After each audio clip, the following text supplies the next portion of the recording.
Hai, ketemu lagi bareng saya Adi Rantauan. Jadi kali ini, di vlog kali ini, saya akan berkunjung ke salah satu kebun cengkeh yang ada di Desa Galungan. Nah, ini kebun cengkeh milik Pak Ketut Sumare. Tapi saya agak bingung ya, kenapa di kebun cengkeh saya ketemu buah pepaya yang besar sekali. Check it out.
Nah, di video kali ini kita akan mengupas lebih jauh lagi tentang kebun cengkeh, dimana cengkeh ini adalah merupakan salah satu komoditi yang paling diunggulkan di Kabupaten Buleleng.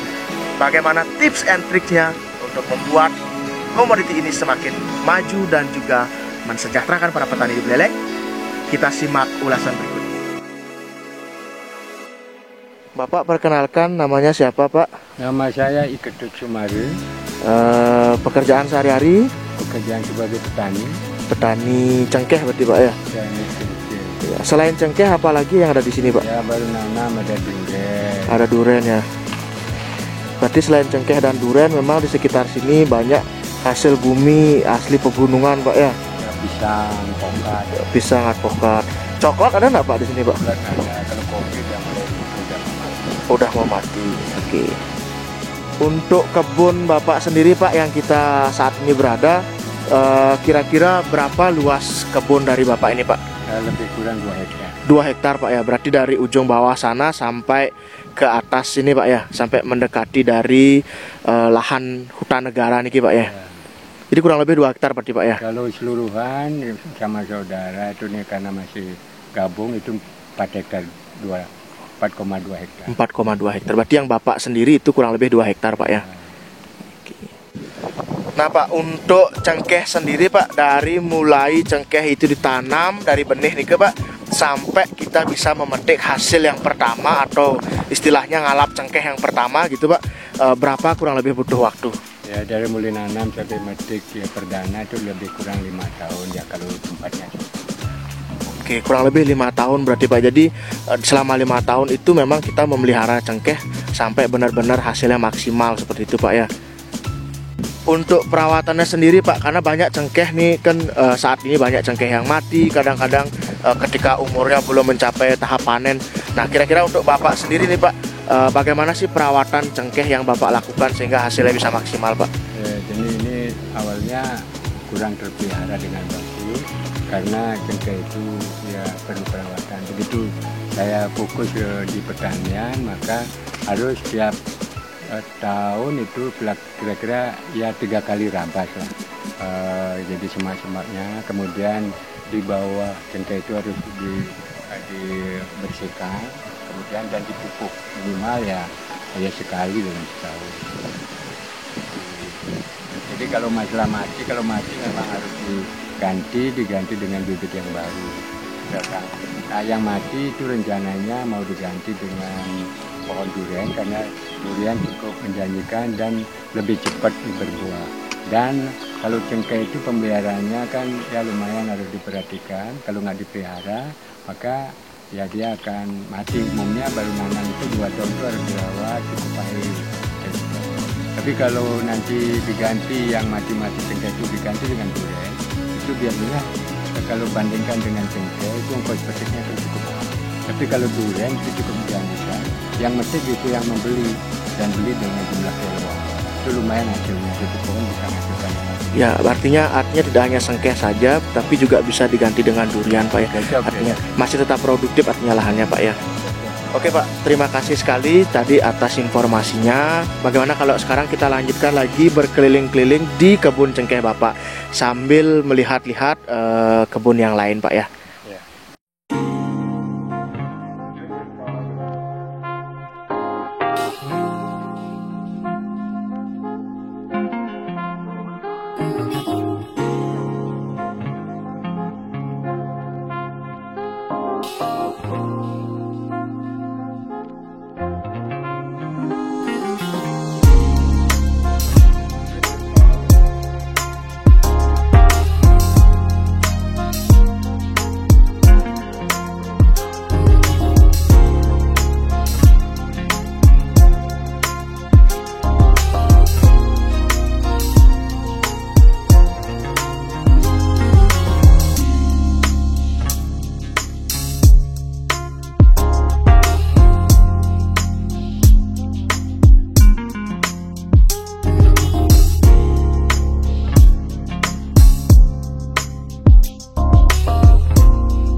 Oke baik Pak, pertanyaan berikutnya adalah bagaimana sih tips dan triknya dari Bapak sendiri untuk bagaimana menyandingkan antara pohon cengkeh, kemudian ada pohon pisang, ada pohon durian, sehingga bisa menghasilkan bersama-sama, dan ini juga sebenarnya bisa meningkatkan hasil dari komoditi cengkeh itu sendiri dan juga durian dan juga pisang sekaligus Pak.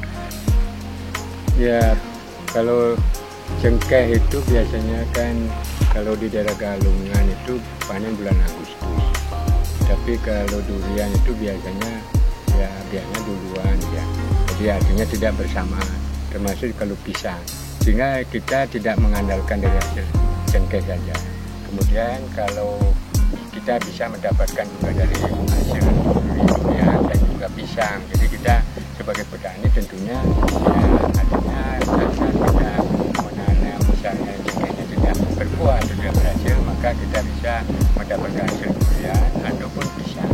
Karena pisang itu tidak mengenal musim, malah tiap hari atau tiap musim itu tetap aja dia akan ada buahnya. Di samping dia sebagai juga pohon pelindung, itu dia nggak begitu kering.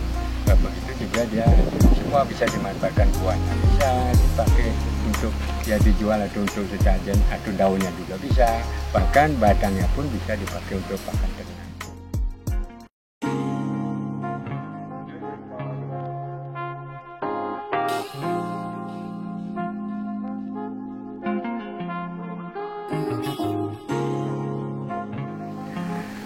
Oke, itu tadi video kita terkait dengan komoditi cengkeh di Kabupaten Buleleng. Nah, nantikan terus video-video selanjutnya dari saya. Kemana lagi saya akan nge-vlog setelah ini. Jangan lupa like, share, and subscribe, karena subscribe itu gratis. Terima kasih.